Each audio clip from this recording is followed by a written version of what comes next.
হাসনাত আর সার্জিস ব্যাংকে কেন টাকা রাখলো? প্রশ্ন এখন এটা। আমি ভিডিওটা করার পর পোস্টে এত কমেন্ট, এই একটাই কমেন্ট, বন্যা চলে গেছে টাকা কেন ব্যাংকে রাখলো, এখনো তারা বন্যার্তদের কেন সহযোগিতা করছে না? আরে ভাই, একটা বিষয় বোঝার চেষ্টা করেন। বন্যা তিন ধরনের বিপদ কাজ করে। একটা হচ্ছে বন্যা পূর্ব প্রস্তুতি হিসেবে, তারপর বন্যাকালীন দুর্যোগকালীন যেটা বলে, এবং পুনর্বাসন বা বন্যা পরবর্তী যে কাজ হয়। এখন বন্যা শেষ হয়ে গেছে, তাও এখনো তারা টাকা কেন ব্যাংকে রাখছে, প্রশ্ন এটাই।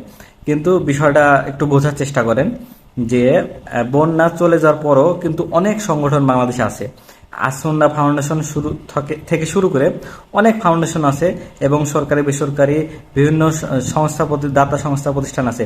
তারা প্রত্যেকে নিজ নিজ দায়িত্বে মনে করেন যে দান মানে ত্রাণ এখন দিচ্ছে আর কি। বন্যা পরবর্তী অবস্থাতে পুনর্বাসন কার্যক্রম তারা চালাচ্ছে। এমনকি আসন্না ফাউন্ডেশনের যে 100 কোটি টাকার উপরে কালেকশন হয়েছে, তার বেশিরভাগ অংশই মানে প্রায় 70 থেকে 80% টাকায় বন্যা পুনর্বাসন মানে বা বন্যা পরবর্তীকালে যে টাকা খরচ করা হবে সেই হিসেবে রাখা হয়েছে। কিন্তু বিষয় হলো, আপনারা শুধু সার্জিস এবং হাসনাত আবদুল্লাহকে দোষ দিচ্ছেন। আপনারা বিষয়টা বোঝার চেষ্টা করেন।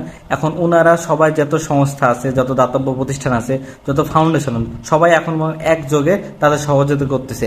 কিন্তু এখন যদি এই মুহূর্তে যদি সেখানে যদি সহযোগিতা করতে যায় হাসনাত আবদুল্লাহ এবং মানে বৈষম্য বিরোধী আন্দোলনের ব্যানারে যে টাকাগুলো উঠেছে 12 কোটি টাকা, সে টাকা যদি এখন দিতে যায়, তাহলে সমস্যাটা কি হবে দেখেন।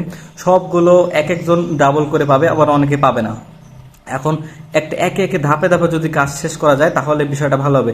এখন আসন্না ফাউন্ডেশন সহ যত ফাউন্ডেশন আছে এবং সরকারি বেসরকারি যেগুলো দাতব্য প্রতিষ্ঠান আছে, তারা যদি এখন কাজটা কমপ্লিট করে নেয়, তাহলে হাসনাত আবদুল্লাহ এবং বা বৈষম্য বিরোধী ছাত্র আন্দোলনের ব্যানারে যে 12 কোটি টাকা উঠেছে, এই টাকাটা প্রদান করতে বা পুনর্বাসন কাজ করতে অনেক সুবিধা হবে। কিন্তু এটা যদি এখন করতে যায়, তাহলে কেউ পাবে কেউ পাবে না, এমন অবস্থা হবে। আপনারাই বলেন, যদি কেউ পায় আর কেউ, একজন যদি দুইবার পায় আর একজন যদি কিছুই না পায়, তাহলে তার এই বিষয়টা কেমন হলো না? বিষয়টা খারাপ হয়ে দিক চলে গেল না? তো অতএব তারা চাচ্ছে যে একটা নির্দিষ্ট সুনির্দিষ্ট লিস্ট, বা সেই এলাকায় যে বৈষম্য বিরোধী ছাত্র আন্দোলনে যারা ছিল, বা বিভিন্ন রাজনৈতিক বা বিভিন্ন নেতাকর্মী বা সমাজের ভালো স্তরের লোকজন যারা সেই এলাকার তথ্য দিতে পারবে, তাদের তথ্য এখন তারা সংগ্রহ করতেছে। সংগ্রহ করে একটা নির্দিষ্ট সময় পরে, হয়তো বা আগামী কিছুদিনের মধ্যে এই টাকাগুলো তাদের দেওয়া হবে এবং পুনর্বাসন কার্যক্রম শুরু করা হবে। তো আপনারা একটু ধৈর্য ধরেন। হ্যাঁ, আপনারা প্রশ্ন তুলেছেন খুবই যৌক্তিক। আপনার প্রশ্নকে অবশ্যই সবাই সম্মান করছে এবং আমিও সম্মান করছি। কিন্তু আপনারা অনেকেই যে মানে ভুল ধারণা নিয়ে বসে আছেন টাকা মেরে দিল, এটা কখনোই সম্ভব নয়। কারণ সেই অ্যাকাউন্টটা দুইটা আপনার এমন সিস্টেমে করা হয়েছে, যেখানে ঢাকা বিশ্ববিদ্যালয়ের একজন শিক্ষকের সিগনেচার এবং আরেকজনের গার্জেনের সিগনেচার সহ আপনার টাকাটা উত্তোলন করতে পারবে। এছাড়া টাকা উত্তোলন করা একদম সম্ভব না। তারা তো মারার প্রশ্নই আসে না।